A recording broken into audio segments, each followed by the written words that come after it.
نؤمن به ونتوكل عليه ونعوذ بالله من شرور أنفسنا من يهده الله فلا مضل له ومن يضلله فلا هادي له ونشهد أن لا إله إلا الله وحده لا شريك له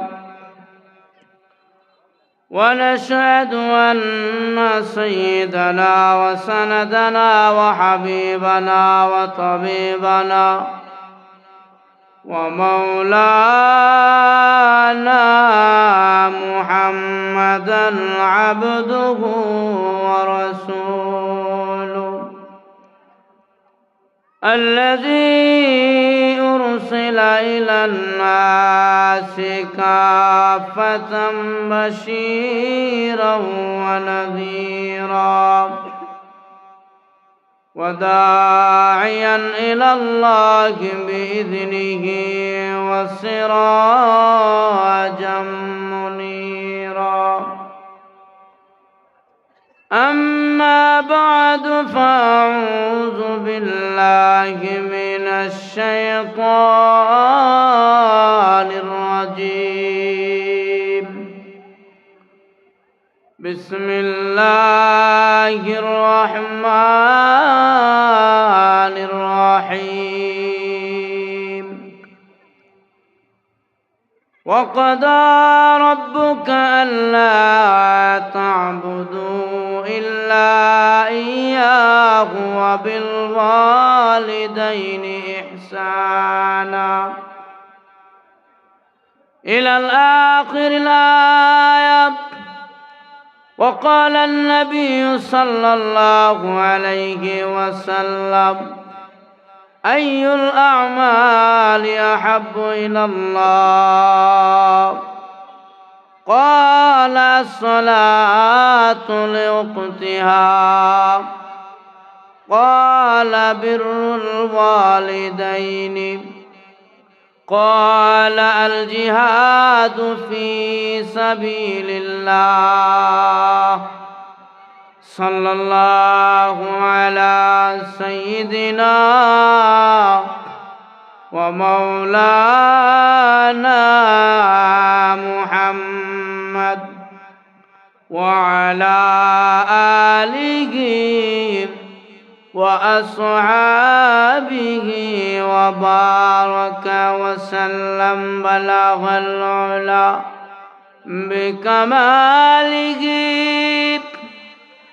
كشف الدجى بجماله حسنت جميع خصاله صلوا عليه وآل لا إله إلا الله جر لا إله إلا الله لا إله आवाज दिया ला इलाहा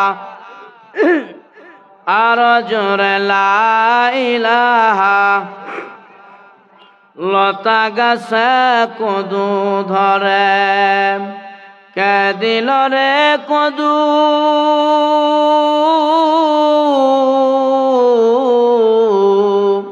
কারা দেশে মৌমাছিরা মৌচাকে দে মধু জিনুক মাঝে কে দিল রে মুক্তা মানিয়া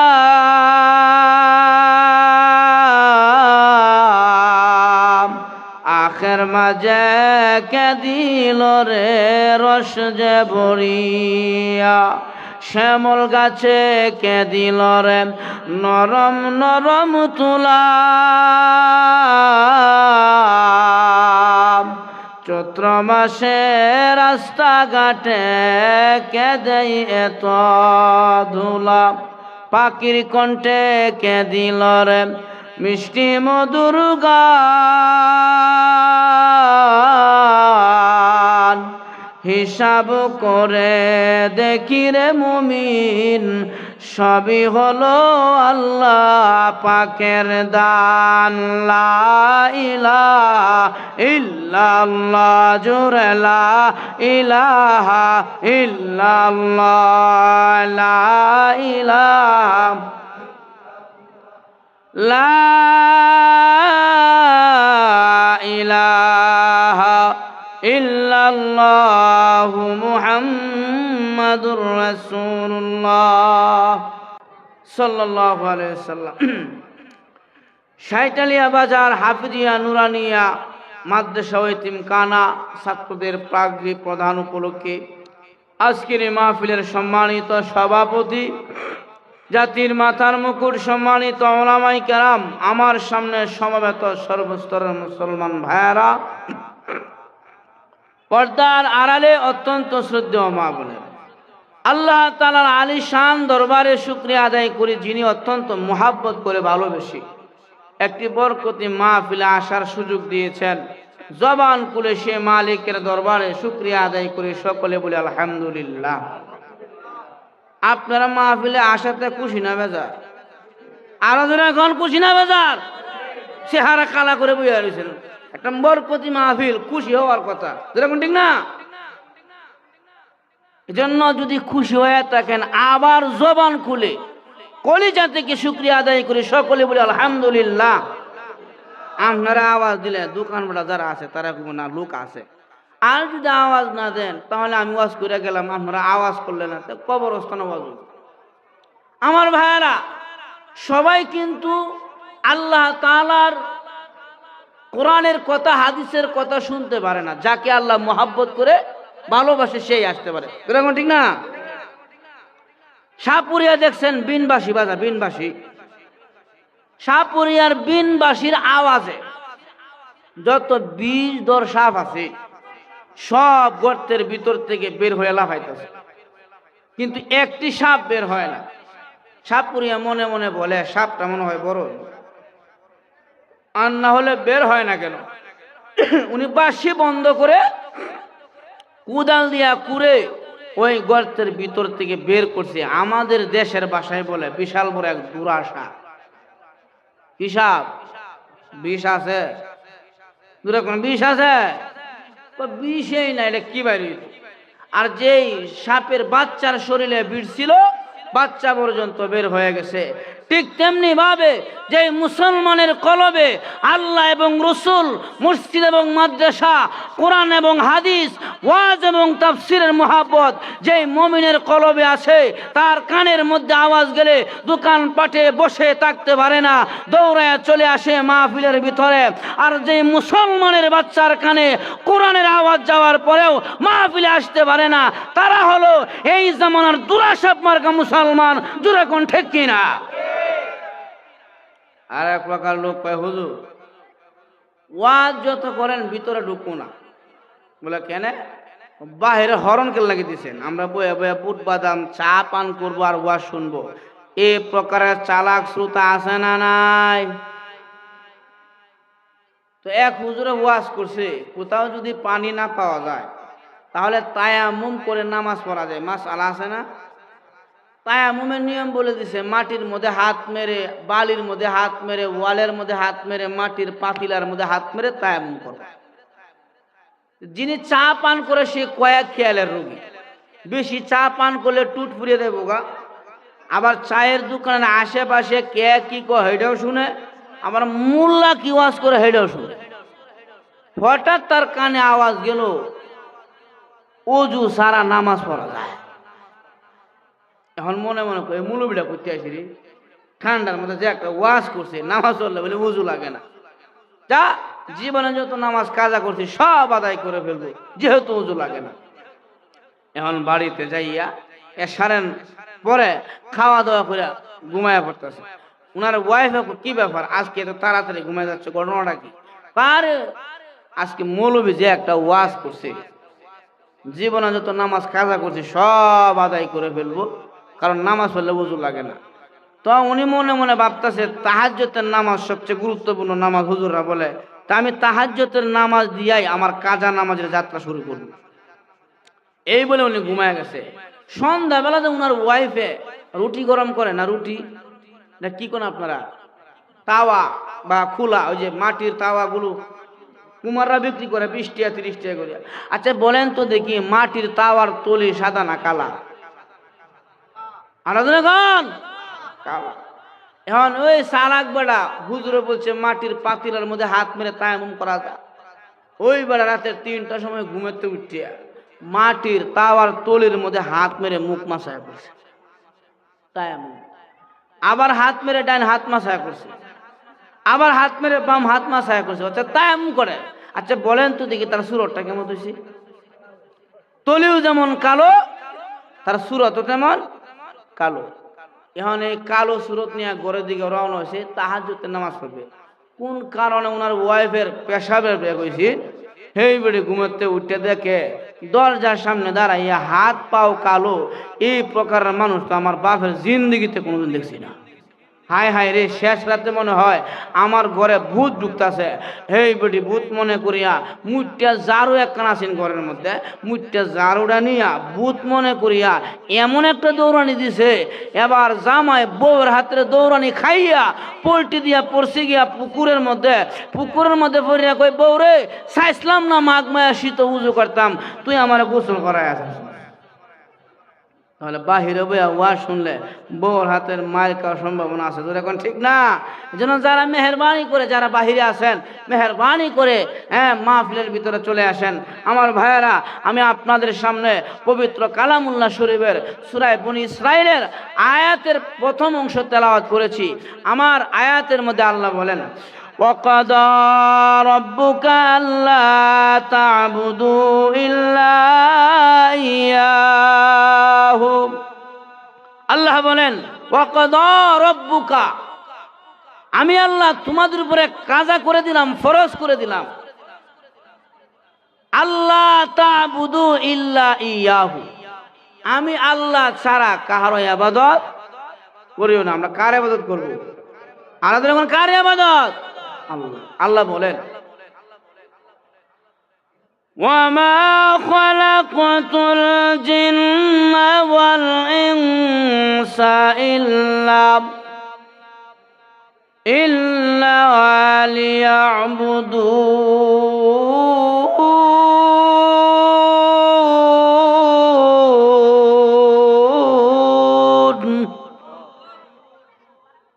আল্লাহ, আজকে তো কোন এলাকায় ওয়াজ করতাম আছি, আল্লাহ জানে আর আমি জোরে এখন আল্লাহু আকবার। কোন কি কলম হইলেও আল্লাহ বলেন আমি মানুষ এবং জিন্নাতকে সৃষ্টি করেছি ইল্লা লিয়াবুদুন আই লিয়ারিফুন, আমি আল্লাহর ইবাদত করার জন্য, আমি আল্লাহকে পাওয়ার জন্য, আল্লাহকে চিনার জন্য, আল্লাহর গোলামি করার জন্য আমি মানুষ বানাইছি। এখন সাহাবায়ে কেরাম আল্লাহর নবীকে প্রশ্ন করছেন, আইয়ুল আমালি আহাব্বু ইলাল্লাহ, ওগো নবীজি আল্লাহর কাছে কোন আমলটা প্রিয়, আল্লাহর কাছে কোন আমলটা উত্তম, সেই আমলটা আপনি আমাদেরকে জানায় দেন।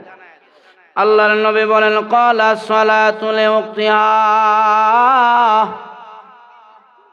রে আমার সাহাবীরা, আল্লাহর কাছে প্রিয় আমলের মধ্যে সর্বপ্রথম উত্তম আমল হলো 5 ওয়াক্তের নামাজ।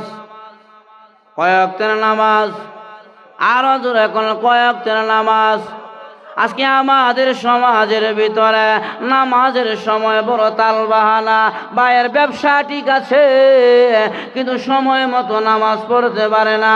কৃষকের কৃষি কাজ ঠিক আছে, নামাজের সময়ে ঝামেলা বেজে যায়। সব কাজ ঠিক আছে, নামাজের বেলায় বড় তালবাহানা শুরু হয়। যদি বলা হয় যুবক আজান হয়ে গেছে মসজিদে আসো, যুবক বলে হুজুর আমার শরীর ভালো না, এই প্রকার যুবক আছে না নাই? যদি বলা হয় যুবক মসজিদে আসো, বলে হুজুর কেবল মাত্র বিয়া করেছে, এখনো 6 মাস হয় নাই, হাতের মেহেদিটাও যায় না, কয়দিন পর মসজিদে আসবো, হাতের মেহেদিটা শেষ হয়ে গেল, এরপরে মসজিদে আসবো। এমন প্রকারের যুবক আমাদের সমাজে আছে না নাই? আল্লাহর নবীর সাহাবীরা বিয়া করে নামাজ ছেড়ে দিয়েছে, এমন কোন ইতিহাস আজও পর্যন্ত পায় নাই, রচিত হয় নাই। অথচ বিশ্ব নবী রাহমাতুল লিল আলামিন উনার দরবারে সুন্দরী সুরসী একজন মহিলা নবীর দরবারে এসে বলেন, নবী গো, আমাকে এমন একজন ধার্মিক ছেলে দেখিয়া বিবাহ আবদ্ধ করায়া দেন, যেই ছেলেটা আল্লাহওয়ালা হবে, যেই ছেলেটা ধার্মিক হবে। ওগো নবীজি, একজন ভালো ছেলে দেখিয়া আমাকে বিবাহ আবদ্ধ করায়া দেন। আল্লাহর নবী কয়, মহিলা গো, কেমন ছেলে তুমি পছন্দ করো? মহিলা বলেন, নবী গো, যেই ছেলের ভিতরে 3টি গুণ থাকবে, 3 গুণওয়ালা যুবক পাইলে তাকে বিয়া করব। কয় গুণ? আরো জোরে এখন।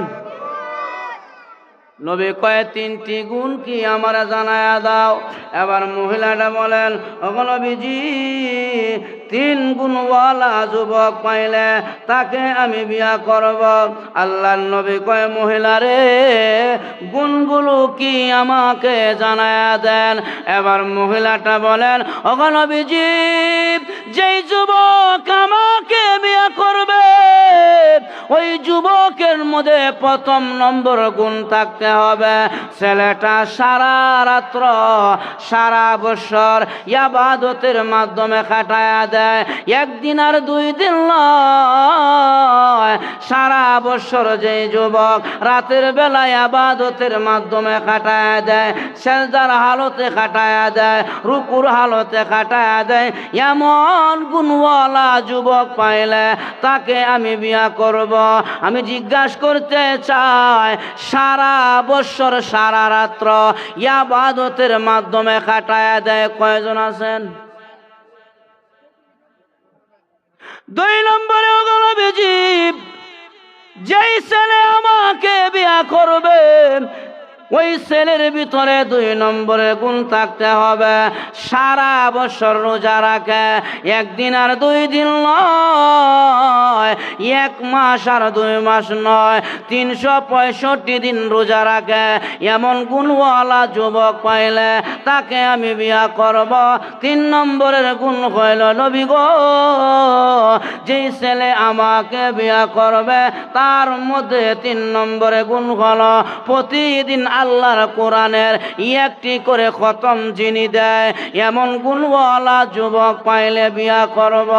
আল্লাহর নবী বললেন, সাহাবীরা রে, মদিনাতে সুন্দরী একজন মহিলা আছে, কে তোমরা বিয়া করবা? সমস্ত সাহাবীরা হাত উঠাইলেন, কারণ পুরুষের একটা অভ্যাস হলো পুরুষ খালি বিয়ে করতে চায়, না পুরুষের অভ্যাস। আর মহিলাদের অভ্যাস হলো মহিলারা কালে স্বাস্থ্য চায়, কাপড় এইটা তুই হেইডা, হেইডা তুই হেইডা। আর যুবক ভাইদের অভ্যাস হলো বয়স যদি হয় 18, কয় কেবল আমার 13.5। আর বুড়া মানুষের অভ্যাস হলো বয়স যদি হয় 70, কয় 95 পার হয়েছে। সমাজের মধ্যে মুরব্বী স্বাস্থ্য চায়, তোর এখন ঠিক কিনা? আল্লাহর নবী বিশ্ব নবী রাহমাতুল লিল আলামিন বলেন, সাহাবীরা রে, তোমরা যে হাত উঠাইলা বিয়ে যে করবা, শর্ত আছে 3টি। 1 নম্বরে শর্ত হলো যেই ছেলে সারা রাত্র ইবাদত করে সারা বছর। 2 নম্বরে শর্ত হইল যেই যুবক সারা বছর রোজা রাখে। 3 নম্বরে শর্ত হলো যেই যুবক প্রতিদিন আল্লাহর কোরআনের 1টি করে খতম লাগায়। এমন 3 গুণওয়ালা যুবক পাইলে তার কাছে সুন্দর মেয়েটা বিয়া বলবে। আল্লাহর নবী যখন গুণগুলোর কথা বলে দিলেন, অর্ধেক সাহাবী বসে গেছে। না আমাদের মধ্যে গুণগুলো নাই। আর অর্ধেক সাহাবী দাঁড়ায় আছে। আল্লাহর নবী কয়, সাহাবীরা রে তোমরা যে দাঁড়ায় রইলা কারণ কি? তারা বলে, হুজুর আমরা আগামী কালকে বলবো না, হিসাব করে দেখি আমলগুলো আছে কিনা। তারাও বসে গেছে। একজন সাহাবী ওই মজলিসের মধ্যে দাঁড়ায় আছে। আল্লাহর নবী কয়, সাহাবী রে তুমি যে দাঁড়ায় আছো তোমার ভিতরে কি গুণগুলো আছে? সাহাবী বলেন, জি ইয়া রাসূলুল্লাহ, আমার ভিতরে 3টি গুণ আছে। আল্লাহর নবী বলেন, সাহাবী ভালো করিয়া বলো। সাহাবী বলেন, জি হুজুর আমার ভিতরে 3টি গুণ আছে। আল্লাহর নবী কয়ে, যাও তাহলে সুন্দরী মেয়েটার সঙ্গে তোমাকে বিবাহে আবদ্ধ করায় দে। আল্লাহর নবী ওই যুবকের সঙ্গে সুন্দরী মেয়েটাকে বিবাহে আবদ্ধ করায় দিলেন, বিয়ে পড়ায় দিলেন। এখন সাহাবী নতুন বধূ নিয়া বাড়ির দিকে রওনা হয়েছে। বাড়িতে যাইতে যাইতে ইয়াশারের টাইম হয়ে গেছে। কারণ আজ থেকে 30 বছর আগে আমাদের চাচা জেঠারা যারা বিয়া করেছে তারা বলতে পারবো বিয়ার বাড়িতে ইয়াশারের পরে বিয়ার মজা জমতো।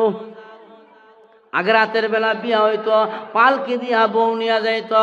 এখন ছেলেবেলেরা ইয়াশারের টাইম দেয় না, এমন প্রেশার দেয় আসরের আগে বউ নিয়ে বাড়ি। আর কিছু কিছু ছেলে আছে ইয়াশারের টাইমও দেয় না, আসরের টাইমও দেয় না। 6 মাস আগে থেকে টেলিফোনে ফোন করে, ও শোনা গো আমার তো রাতের বেলা ঘুমে ধরে। আইন না জোর করে আইন। আইন এই আজকে যদি এই জায়গায় আমি বক্তা না হইয়া একটা গানের শিল্পী আসতো, এই প্যান্ডেল খালি থাকতো, যখন খালি থাকতো কি কইতো? পুরাপুরি পড়ে যেত, ঠিক না? খালি যায় কইতো, প্রেমের বিষে ধরছে গো যাহার, কি করিয়া বুঝাই তার গো বিষে পরাণ যায়, প্রেমের বিষে পরাণ যায় গো। কি যাতনা প্রেমের গো বিষে, প্রেমিক বিনে কে বুঝিবে গো বিষে পরাণ যায়, যুবক প্রেমের বিষে পরাণ যায় গো। এই জাতের বক্তা আইলে, এই জাতের গানের শিল্পী আইলে মানুষের সংখ্যা এমন হতো আরো বেশি হইতো। আরাধন এই জন্য আমার যুবক ভাইরা যারা এখনো দোকানপাটে বসে আছেন, মেহরবানি করে চলে আসেন বরকতি মাহফিল। তাহলে এখনের ছেলেপেলেরা এশারের সময় দেয় না, আগে বউ নিয়ে আসে। ওই সাহাবীর বউ বিবি যখন সাহাবীর বাড়িতে গেলেন, শুনে এশারের নামাজের আজান। সাহাবীর বিবি কয়, স্বামী আমার শোনা যায় এশারের নামাজের আজান মসজিদে মিনার থেকে। নতুন বধূ কেবল শ্বশুর বাড়ি বিয়ে হয়ে গেছে। ওগো আমার স্বামী, এশারের নামাজের আজান শোনা যায়, আপনি আল্লাহর ঘর মসজিদ থেকে এশারের নামাজ পড়ে আসেন, আমি ঘরে নামাজ আদায় করে নেই। এখন সাহাবী এশারের নামাজ পড়ার জন্য আল্লাহর ঘর মসজিদে চলে গেলেন। বিবি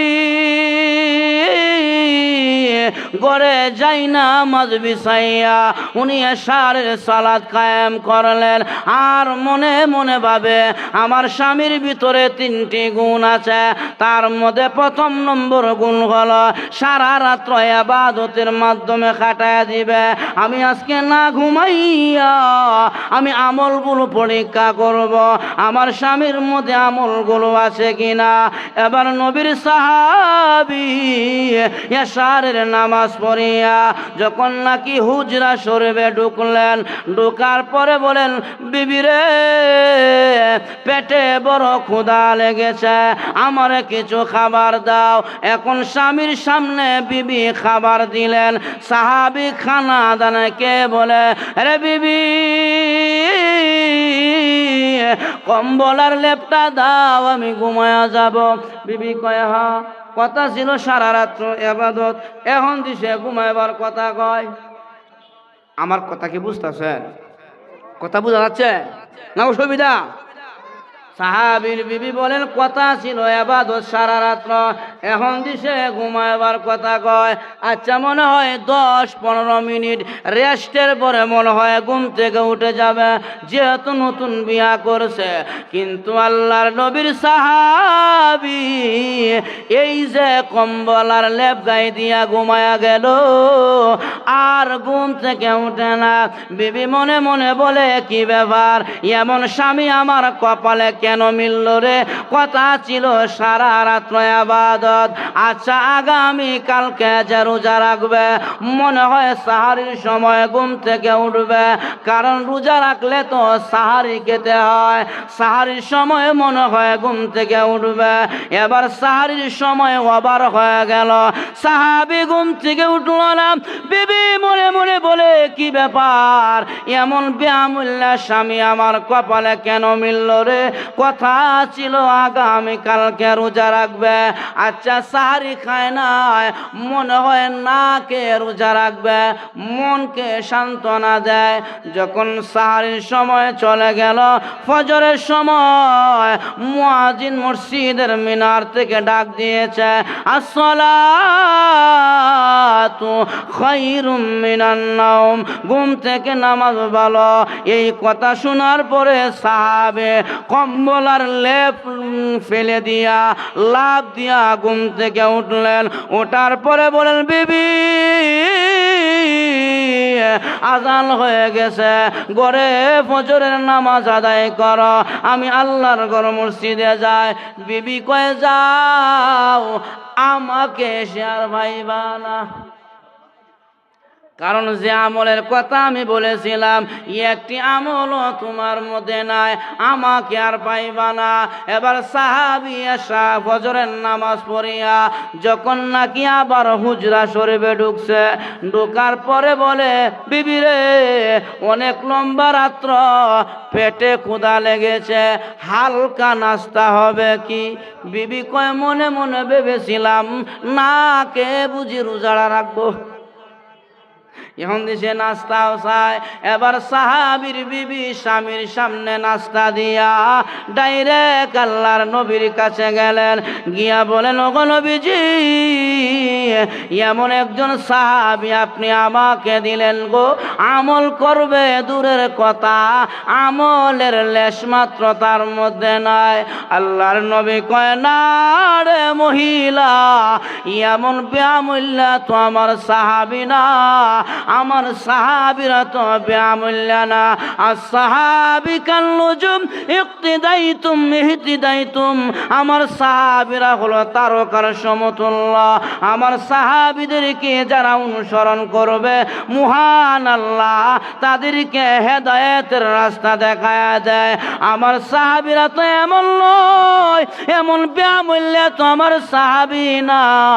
এবার মহিলা বলেন, নবী গো, আপনার যদি বিশ্বাস না হয় আপনার সাহাবীরে আপনি ডাকেন। আল্লাহর নবী সাহাবীরে ডাকলেন, সাহাবী নবীর দরবারে গেলেন। যাওয়ার পরে বলেন, লিমা তলবতানি ইয়া রাসূলুল্লাহ, ওগো নবীজি আপনি আমাকে কেন ডাকলেন? আল্লাহর নবী কয়, সাহাবী সারা রাত্র ইবাদত করেছ? সাহাবী বলে, হ্যাঁ আমি সারা রাত্র ইবাদত করেছে।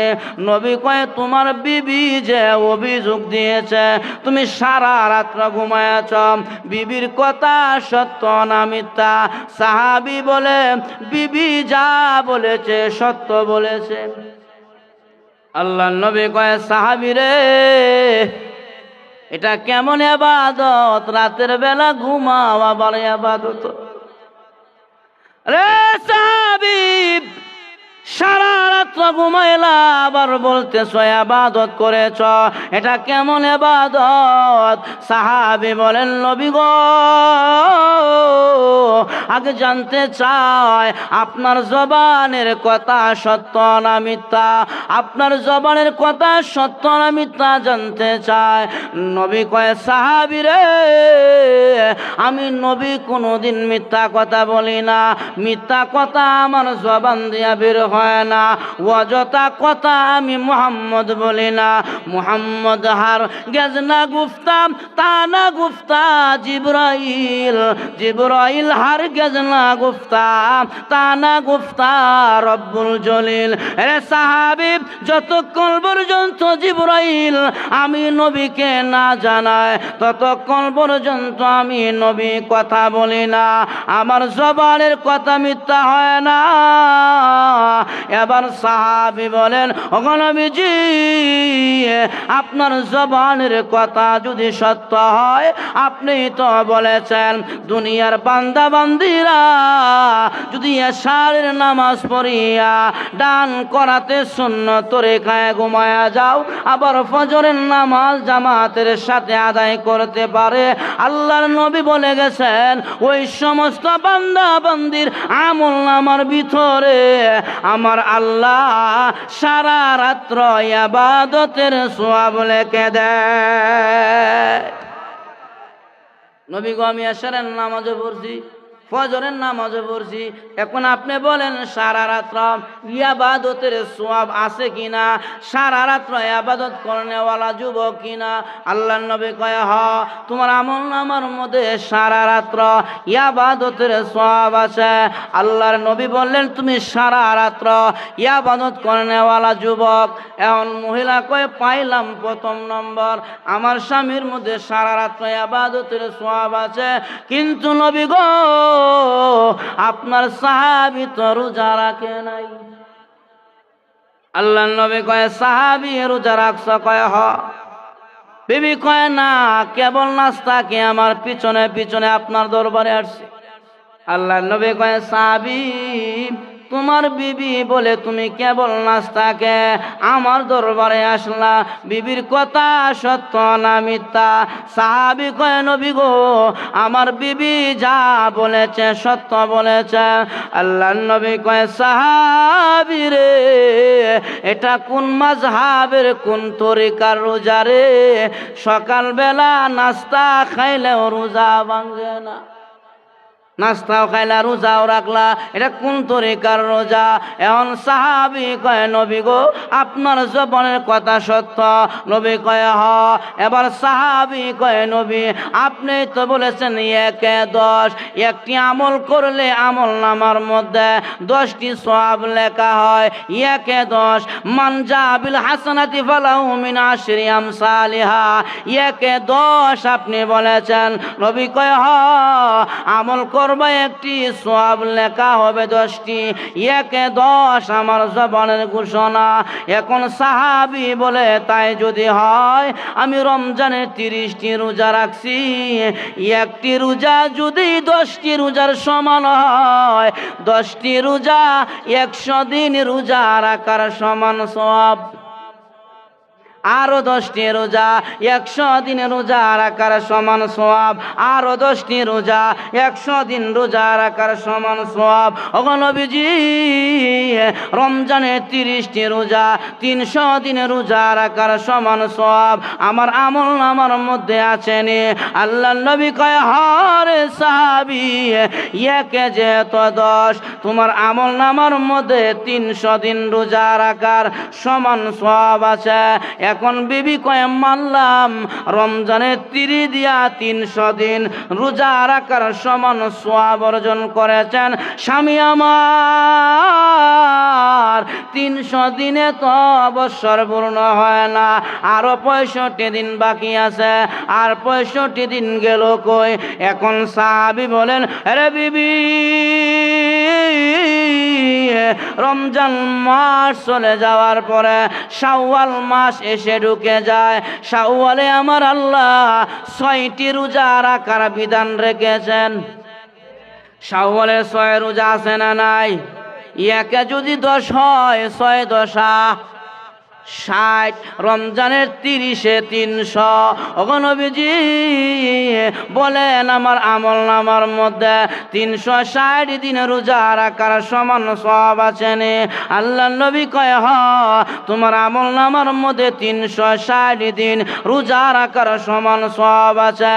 বিবি কয় মানলাম 360, কিন্তু বছর পূর্ণ হয় নাই, আরো 5 দিন বাকি আছে। আমি শিক্ষিত মহিলা, সবই বুঝি। এখন সাহাবী বলে, আরে বিবি, আমার নবী বিশ্ব নবী রাহমাতুল লিল আলামিন বলেছেন মুসলমানের জন্য 5 দিনের রোজা রাখা আমার নবী নিষেধ করেছেন।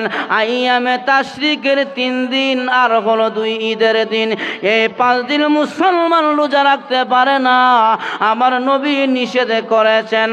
আর নবী ঘোষণা দিয়া গেছেন, উম্মতের বান্দা বান্দিরা রে, রমজানের 30টি রোজা আদায় করবা, শাওয়ালের 6টি রোজা আদায় করবা, 2টা ঈদ সুন্নত তরিকায় কাটাইবা।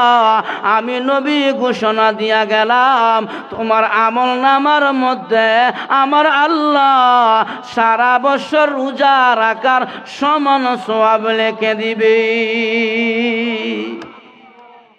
সাহাবী কয় আমি রোজাও রাখছি। বিবি কয় পাইছি, আমার স্বামী সারা বছর রোজাও রাখে। 3 নম্বরে তেলাওয়াতুল কোরআন করে নাই। নবী কয় তেলাওয়াত করছ?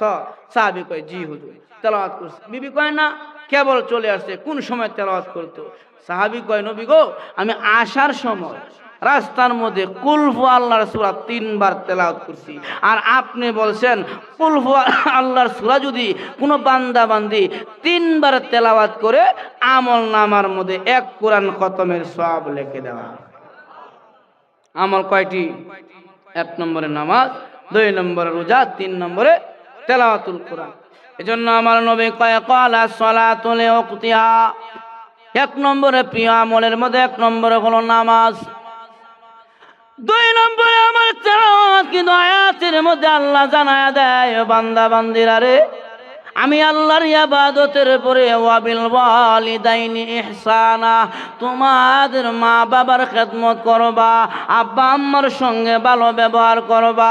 আল্লাহর নবী হাদিসের মধ্যেও জানায়া দিলেন, ক্বালা বিররুল ওয়ালিদাইনি, মা বাবার খেদমত করবা। আমাকে মা বাবার বিষয়ে কথা বলার জন্য কর্তৃপক্ষ বলেছেন, ও দুনিয়ার যুবকেরা, মা বাবা তাদের খেদমত কেন করবা? আল্লাহর নবী বিশ্ব নবী রাহমাতুল লিল আলামিন বলেন, যুবক ভালো করে শুনিয়া যাও। নবী কয় হুমা জান্নাতুকা ওয়া নারুকা, এই মা বাবা তোমার জান্নাত ও জাহান্নাম। আল্লাহর নবী আরেক হাদিসের মধ্যে বললেন, রাজার রব্বি ফি রাজাল ওয়ালিদাইনি, মা বাবা যদি কোন সন্তানের প্রতি রাজি আর খুশি হয়ে যায়, আসমান ওয়ালা আমার আল্লাহ ওই সন্তানের প্রতি খুশি হয়ে যায়। হাদিসের মধ্যে আল্লাহ রাসূল বলেন, আল জান্নাতু তাহতা আকদামিল উম্মাহাত, ও দুনিয়ার যুবকেরা, তোমাদের মা বাবার পায়ের নিচে সন্তানের বেহেশত। কার পায়ের নিচে সন্তানের বেহেশত? মা বাবার পায়ের নিচে। আজকে আমাদের সমাজের যুবকরা আব্বা আম্মাকে অবহেলা করে, মাকে অবহেলা করে, বাবাকে অবহেলা করে।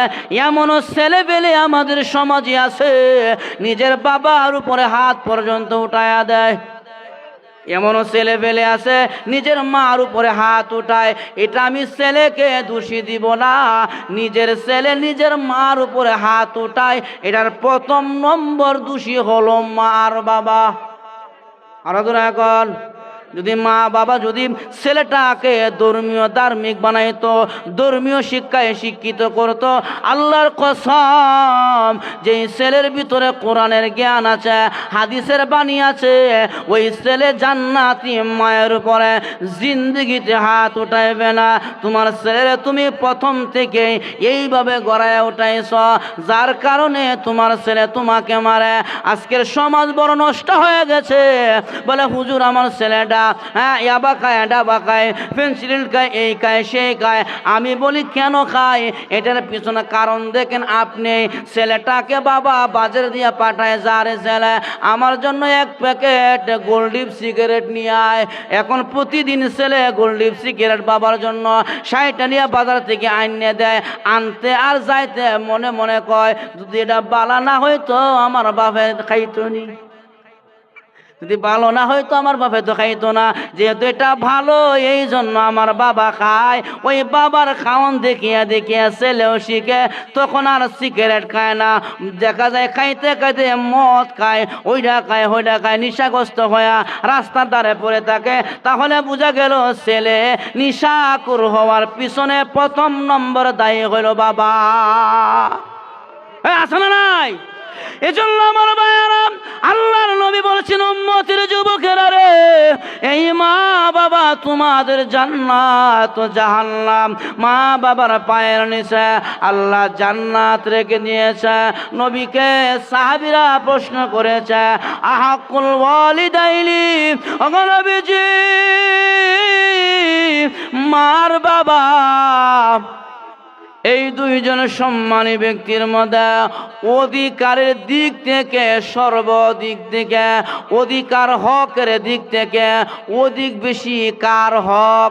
আল্লাহর নবী কয়, ও দুনিয়ার যুবকেরা, মা আর বাবা দুইজনের মধ্যে হকের দিক থেকে কলা উম্মুকা, তোমার মা। সাহাবী দ্বিতীয়বার প্রশ্ন করেছে, সুম্মা মান, তারপরে কে? দ্বিতীয়বার নবী বলছেন কলা উম্মুকা, তোমার মা। সাহাবী তৃতীয় নম্বরে প্রশ্ন করেছে, নবী গো সুম্মা মান, তারপরে কে? নবী কয় কলা উম্মুকা, তোমার মা। মার কথা নবীজি তিনবার বললেন। সাহাবী চতুর্থবার প্রশ্ন করেছেন, সুম্মা মান, তারপরে কি? সাহাবীর প্রশ্নের জবাবে নবী বললেন কলা আবুকা, তোমার বাবা। বাবার কথা নবীজি একবার বললেন, মার কথা নবীজি তিনবার বললেন। এই মার কথা আল্লাহর নবী তিনবার কেন বললেন? এই হাদিসের ব্যাখ্যা মহান আল্লাহর আরেক কোরআনের আয়াতের মধ্যে আল্লাহ জানায় দিয়েছে, হামলুহু ওয়া ফিসালুহু সালাসুনা শাহরা। হে পৃথিবীর মানুষেরা, মা দুঃখিনী এমন 3টি কষ্ট তোমাদের জন্য করে গো, যেই কষ্টের মধ্যে বাবার কোনো অংশীদার নাই, একমাত্র মা কষ্ট করে। 1 নম্বরে হামলুহু, আপনার আমার মা আপনাকে আমাকে গর্ভে ধারণ করেছে। আজ পর্যন্ত পৃথিবীতে কোনো ইতিহাস রচিত হয় নাই সন্তানরা বাপে পেটে ধারণ করে। আপনারা পাইছেননি? এই যে মা সন্তানকে পেটে রাখে, এই পেটে রাখার কষ্টটা একমাত্র মা সারা পৃথিবীর কেউ জানে না। এজন্য আল্লাহ কয় হামলুহু, তোমার মা তোমাকে পেটে ধারণ করেছে। ও যুবক ভাইয়েরা, শুধু পেটে রাখি আমার মা ঘুমায়া থাকে নাই রে। আমার মা যখন তোমার আমার পেটে ধারণ করছে, পেটে নিয়ে মা সংসারের কাজ পর্যন্ত করেছে, ধানের কাজ করেছে, রান্না বান্নার কাজ করেছে। যুবক, 1-1.5 কেজি ওজনের পাথর যদি একটা পেটের মধ্যে বেঁধে দেওয়া হয়, কতক্ষণ নিয়ে চলতে পারবেন? সম্ভব নয়। কিন্তু আমার মা আপনাকে আমাকে নিয়া সংসারের কাজ করেছে, রান্না বান্নার কাজ করেছে। আল্লাহ কয় এই যে মা কষ্ট করলো পেটে রাখিয়া, এটা একমাত্র মা করে রে।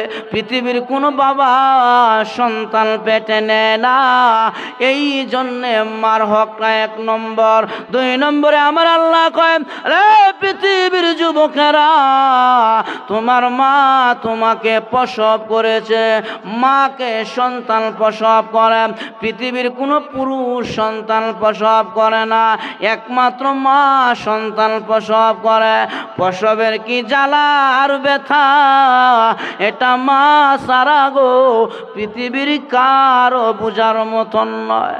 মার দেখবেন প্রসবের ব্যথা যখন মার শুরু হয়ে যায়, আরামের বিছানায় মা থাকে না, আরামের কম্বল ছেড়ে দেয়, লেপ ছাড়িয়া মা ওয়ালের মধ্যে হেলান দিয়া দাঁড়ায় থাকে। বাবা জিজ্ঞাসা করে, কি গো আরামের লেপ কেন ছাড়লা, কম্বল কেন ছাড়লা গো? মা তখন জবাব দেয়, স্বামী তুমি বুঝবা না, সন্তান আমি মার কলিজায় লাথি মেরে। স্বামী তুমি বুঝবা না, সন্তান আমার কলিজায় লাথি মেরেছে। মার যখন প্রসবের ব্যথাটা তীব্র গতিতে আগাইতে থাকে, প্রসবের ব্যথা যখন বেড়ে যায়, এলাকার বাড়ির মহিলারা মাকে একটি ঘরের ভিতরে ঢুকায় দেয়।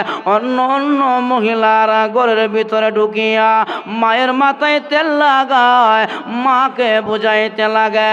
আর ওই মহিলা, মা গর্ভবতী মহিলা, প্রসবের ব্যথার কারণে এত জোরে চিল্লা চিল্লি করে আশেপাশের মহিলাদেরকে ডাক দিয়া বলে, শুনো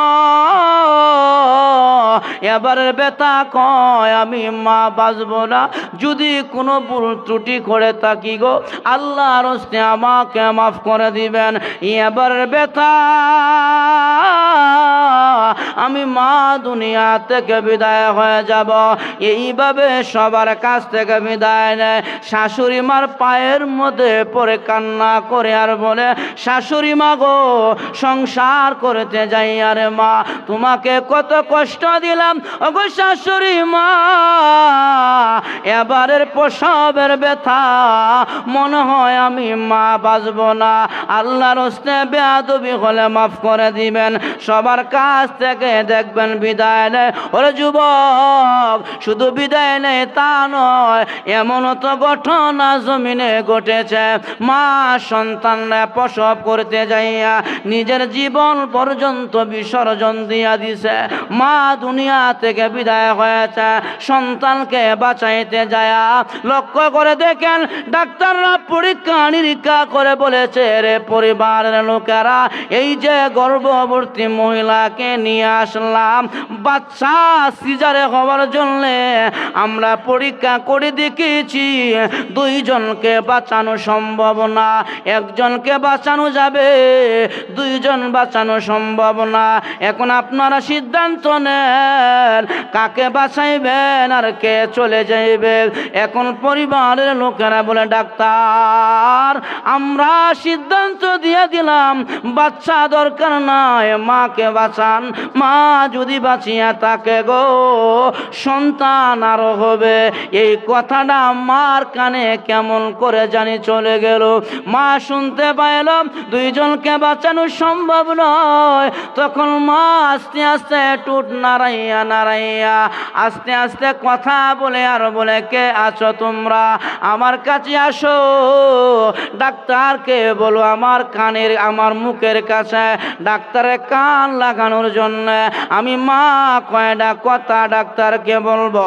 এখন ডাক্তার মায়ের মুখের কাছে কান নেওয়ার পরে মা তখন বলে, ডাক্তার শুনতে পাইলাম দুইজনকে বাঁচানো সম্ভব নয় রে ডাক্তার, আমার পরিবারের লোকেরা সিদ্ধান্ত দিয়া দিচ্ছে সন্তান মেরে ফেলার জন্য, আমাকে বাঁচানোর জন্য।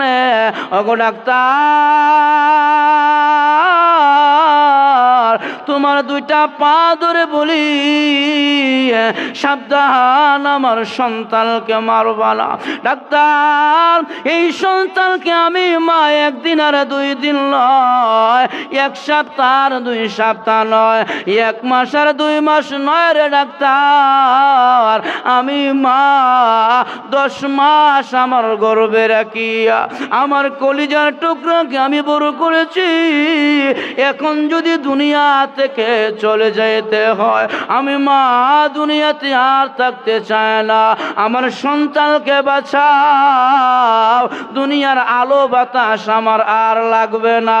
ও যুবক ভাইয়েরা, আজকে আমাদের সমাজের যুবকেরা ওই মাকে বাড়ি থেকে বের করে দেয়, বাবাকে বাড়ি থেকে বের করে দেয়, অথচ আল্লাহর নবী বলেন এই মা বাবার চেহারার দিকে যদি একবার ভালো নজরে তাকাও, মহান আল্লাহ আমলনামার মধ্যে একটি কবুল হজের সওয়াব লিখে দেয়। এই যে কষ্ট, মা সন্তানকে প্রসব করে, পৃথিবীর কোনো পুরুষ সন্তানকে প্রসব করে না। এজন্য মার গুণটা 2 নম্বরে বেশি। 3 নম্বরে আল্লাহ কয় সালাসুনা শাহরা। ও যুবকরা, ও পুরুষরা, তোমার মা তোমাকে 2 বছর 2.5 বছর দুধ পান করাইছে। সকলে মায়ের দুধ পান করে আমরা পৃথিবীতে বেঁচে আছি। এই যে মা দুধ পান করাইলো, পৃথিবীর কোনো পুরুষ সন্তানকে দুধ পান করেন নাই। এজন্য আল্লাহ রসুল বলেন মা আর বাবার মধ্যে মার হকটা 3 গুণ বেশি, কারণ মা 3টি কষ্ট করছে যার মধ্যে বাবার কোনো অংশীদার নাই। জন্য মা বাবা, আল্লাহ বলছেন ওয়াবিল ওয়ালিদাইনি ইহসানা, এই মা বাবার সঙ্গে তোমরা ভালো ব্যবহার করবা, সৎ আচরণ করবা, উত্তম ব্যবহার করবা, উত্তম আচরণ করবা। এমন কথা বলবা না যেই কথা বললে মার কলিজায় ব্যথা পায়। দেখেন মার দোয়ায় শিক্ষা দীক্ষা লাগে না, মার দোয়ায় উলি হওয়া যায়। এখন কোথাও হুজুর কেমনে?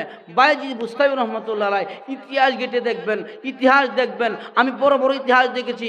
বাইজি বুস্তাবির কোনো মাদ্রাসায় লেখাপড়া করে নাই, মক্তবাও যায় নাই, কিন্তু বাইজি বুস্তাবি এমন একজন জবরদস্ত আল্লাহর ওলি ছিলেন। এর কারণ হলো বাইজিদ বুস্তাবি প্রতি তার মা খুশি আর রাজি ছিলেন, যার কারণে আল্লাহ বাইজিদ বুস্তাবিকে জগৎ বিজ্ঞত আল্লাহর ওলি বানাই দিয়েছে। তাহলে বোঝা গেল বাপ মা দোয়া করলে ওলি হওয়া যায়। বাইজিদ বুস্তাবির যুগে আরো একজন ছিলেন হারুন, সে মার বদুয়া পাইয়া পথভ্রষ্ট হয়েছে, হালাক হয়েছে, ধ্বংস হয়েছে। এজন্য আমার ভাইয়ারা, মা বাবা যদি সন্তানের প্রতি ভালো নেক নজরে তাকায়, ভালো দোয়া দেয়, সন্তান দুনিয়াতে ওলি হইতে পারে। আর মা বাবা যদি সন্তানকে বদুয়া দেয়, সন্তান হালাক হয়ে যায়। এজন্য আমার ভাইয়ারা, আল্লাহর পরে আনিশকুরলি ওয়ালি ওয়ালিদাইকা, আল্লাহ বলছে আমার পরে তোমাদের মা বাবার হক আদায় করবা, মা বাবার খেদমত করবা, আব্বা আম্মার সেবা করবা। বাপ মার সেবা করার দরকার আসেনি না নাই? জন্য সন্তানকে আপনারা দ্বীনি শিক্ষায় শিক্ষিত করবেন, দেখবেন আপনার ছেলে আপনাকে মাথায় রাখবে, আপনার ছেলে আপনাকে মাথায় রাখবে, সম্মান দিবে। শিক্ষিত করবেন উল্টা পাল্টা আর করবো তো উল্টা পাল্টা। এই জন্য বাপ মার দায়িত্ব হলো সন্তানকে দ্বীনি শিক্ষায় শিক্ষিত করে গড়ে উঠানো, তাকে সামাজিক ঘরোয়া যে আদব কায়দা আদব নিয়মগুলো মা ওখান থেকে যেন সন্তানকে ভালো ব্যবহার ভালো আচরণগুলো সে শিখায়, তাহলে ওই সন্তান দেখবেন সমাজের মধ্যে একজন ধার্মিক ভদ্র সভ্য নম্র একটি ছেলে হবে, আপনার হক জমিনে আদায় করবে। এজন্য আমার ভাইয়ারা, আল্লাহ তাআলা আল্লাহর ইবাদতের পরে মা বাবার খেদমতের কথাটা উল্লেখ করছেন। তাহলে বোঝা গেল পিতা মাতার খেদমতটা আল্লাহর কাছে বড় দামি একটা ইবাদত। রাসূলও বলেছেন ক্বালা বিররুল ওয়ালিদাইনি, উত্তম আমলের মধ্যে মা বাবার খেদমত করাটা এটাও আল্লাহর কাছে উত্তম আমল। এজন্য আব্বা আম্মার খেদমত করবেন। রাজি আছি ইনশাআল্লাহ? আল্লাহ তাআলা আমাদের সবাইকে যেই কথাগুলো বললাম আমাদের সবাইকে আমল করার তৌফিক দান করুন। সকলে বলি আমিন। রাগ করছেন? আমরা রাগ করছেন? অল্প কিছুক্ষণ কথা বললাম। আল্লাহ তাআলা আমাদের সবাইকে কবুল করুক। আপনাদের ইমাম সাহেব আমার অনেক বন্ধুবর মানুষ, মাওলানা রফিকুল ইসলাম সাহেব, আমার নাম রফিক, এলার নাম রফিক, মিতা হয়ে গেছে গা। আল্লাহ তাআলা এই মাহফিলকে কবুল করুক, এলাকাবাসীকে কবুল করুক। এই মাহফিলকে উসিলা বানাইয়া এলাকার যত কবরস্থান আছে আল্লাহ তাআলা যেন তাদের কবরগুলো জান্নাতের সুউচ্চ মাকাম বানায়া দেয়। সকলে বলি আমিন। আসসালামু আলাইকুম ওয়া রাহমাতুল্লাহি ওয়া বারাকাতুহু।